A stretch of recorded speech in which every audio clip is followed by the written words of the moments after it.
What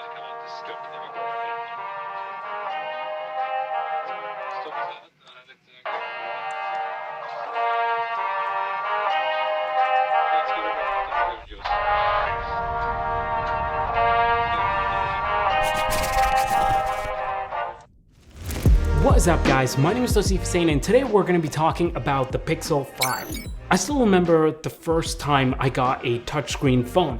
I moved from, I think it was like an AudioVox or something, like a really old like flip phone, and the phone I switched to was the HTC Hero. I think that was like October of like 2009 or something, like a while back. Fast forward like 11 years now, and honestly from a hardware standpoint, phones are still pretty similar. You have that boxy four-corner design that you can fit in your hand. And although we are starting to see more innovation in this aspect, now especially with like foldable phones and flip sideways like a wing, gull wing doors, those are still outliers and far from mass public adoption in my opinion. The economies of scale just aren't there, and the prices are just way too high for the average consumer. And also there's just something about just simple, straightforward rectangular phones where you can pick it up, use it, put it in your pocket, and move on with your day.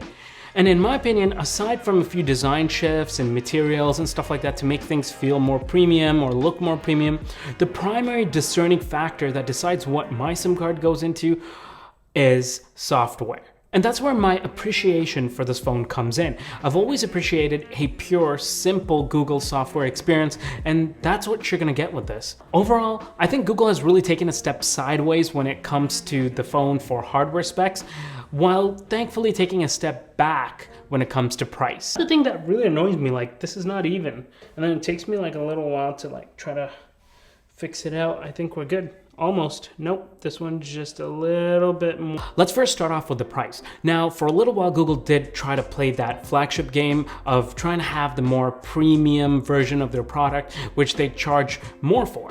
And it just didn't compute for me personally, because in my mind, the Nexus lineup and all of like Android, like Google phones, growing up were all about simplicity, budget friendliness, giving you the most bang for buck software experience and the Google ecosystem and simplicity for the price. It was frankly hard not to recommend the Nexus phones to anyone looking to get a phone at that point. But when the prices started getting higher and you started having more premium pixels, you had to compare it to other options similarly priced at that price point, and the recommendation just got a little more diluted. This year, I'm super happy to report that we're back to the basics, and Google has produced a streamlined phone with a price tag of $699 USD, when a lot of competition is doing like $1,000 phones. Okay, let's go a little bit on here.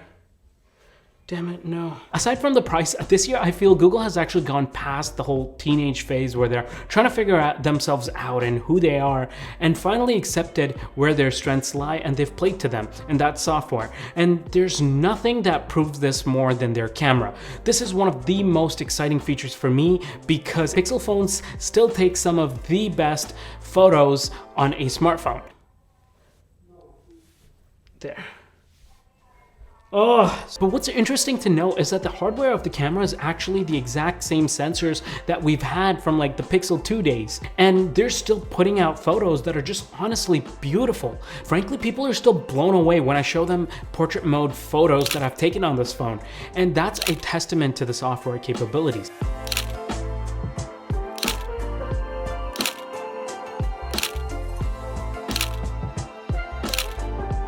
However, that gap is actually getting very narrow now, with other companies putting out much better camera hardware such as sensors and lenses and stuff. They did, however, this year add an ultra-wide lens as well, which is great. Now, going back to the whole central theme of this video of how software is out of the park on this phone, the user experience in the camera app is something that I really adore using. I love how you can tap on the screen to autofocus on something while having brightness and contrast sliders on the side. You can even lock it in if you'd like, so it doesn't change on you. You can swipe down from the top and all the important camera specs show up. And when you're holding out the phone in front of you, you get this like level which just helps you get the horizon just right for the photo. And if you ever decide to do top-down shots, which is something that I do a lot, it auto-detects that you're doing that and it gives you this crosshair that allows you to basically line up your shot. Okay, now let's talk about the actual physical device. The metal build of this phone is nice, and it's got like this soft touch plastic, not like cheap plastic by any means, but it's a good feeling phone and it feels pretty good in your hands. Almost okay, this one's shorter, so I'm gonna pull a little bit. Try to pull it on the, oh my god. It's also smaller than even the iPhone 12, and I love the size of this, and I think it's a perfect size for a phone. They got rid of the whole chunky mustache looking thing notch up at the top, and I'm so glad they did, because they got rid of their whole radar system and those gesture capabilities, which was frankly, in my opinion, a gimmick. Like, nobody used that thing. Like, who's gonna change a song with their hand when like they can literally just tap their phone and have it done with? Now we just have all screen with just a small selfie cutout up top on the left side. Love it. It's still got the fingerprint sensor, which I gotta say is still my favorite way of unlocking any device currently. It's placed optimally where my hand usually goes when I pick up the phone, and it's super quick. And the best of all, I love the notification pull down. It's literally the first feature I turn on every single time I buy a new Pixel. It allows you to basically access notifications just by swiping down on the back, which is natural because you just unlocked your phone, and usually when I unlock it, I go straight to notifications. So it just makes sense. It also has wireless charging, reverse wireless charging, so you can charge Bluetooth headphones with it, and water resistance. A couple things I didn't like about the phone though is, firstly, the vibration motor. I feel like it's been downgraded for some reason, and it doesn't have that oomph to it, like that haptic feedback when you're typing or something. I love it. I need that. It also doesn't have a earpiece speaker, and when you're on phone calls, it's fine. But when you're watching videos, it like the whole stereo like aspect of it is just kind of it kind of lacks a little bit of something. And the screen is a decent one, nothing crazy, like no 4K screens or anything like that. It's 1080p, 90 Hz, which is pretty good. And yeah, that's it. Also, the biggest thing that I'm gonna miss on this one is the squeeze to activate assistant. Like, I absolutely loved that on the last Pixel, and that was one of my favorite features. Like, you just squeeze the phone and you activate Google Assistant. Like, how cool was that? Like, it was like another dimension to activating AI. Okay, let's bring this all in together. Is that good? Are we there? Guys. Yes! Yes! I mentioned quite a few things that I liked earlier with the whole camera, software experience and all that. And aside from the Pixel phones being the first to get Android updates when they come out, and having an overall clean, minimal aesthetic that we all know and love, some standout software features that I really appreciate include the note-taking app.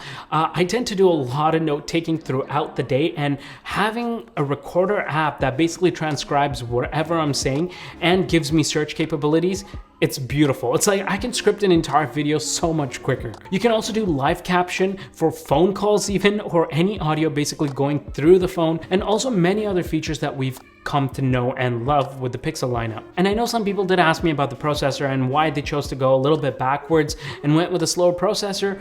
In my opinion, I think it was the right move. I mean, the phone does not feel laggy at all, and I haven't had any slowdowns. And on top of that, it's a very efficient chip, so it gave the phone a lot better battery life. Like, the battery life on this thing is insane. And to be honest, I would make that processor trade-off for this kind of battery life any day of the week. Okay, so in conclusion, I think the Pixel 5 is a great option if you want a clean, minimal, pure Android experience with an excellent camera and a fantastic price point.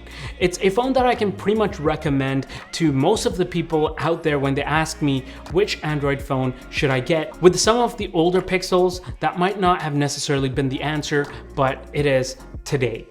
Thank you so much for joining me. I hope you enjoyed this video and you found this video beneficial and helpful and entertaining. Make sure you guys are subbed to the channel if you like content around tech, gadgets, filmmaking, and lifestyle. And make sure you guys hit the like button. Leave me a comment in the comment section down below what you guys think about the Pixel 5, and if you are picking one up this year, or are you team iOS, let me know. Or if you like some other Android phone, let me know what you guys think. On that note, I will see you guys on the next video. Peace.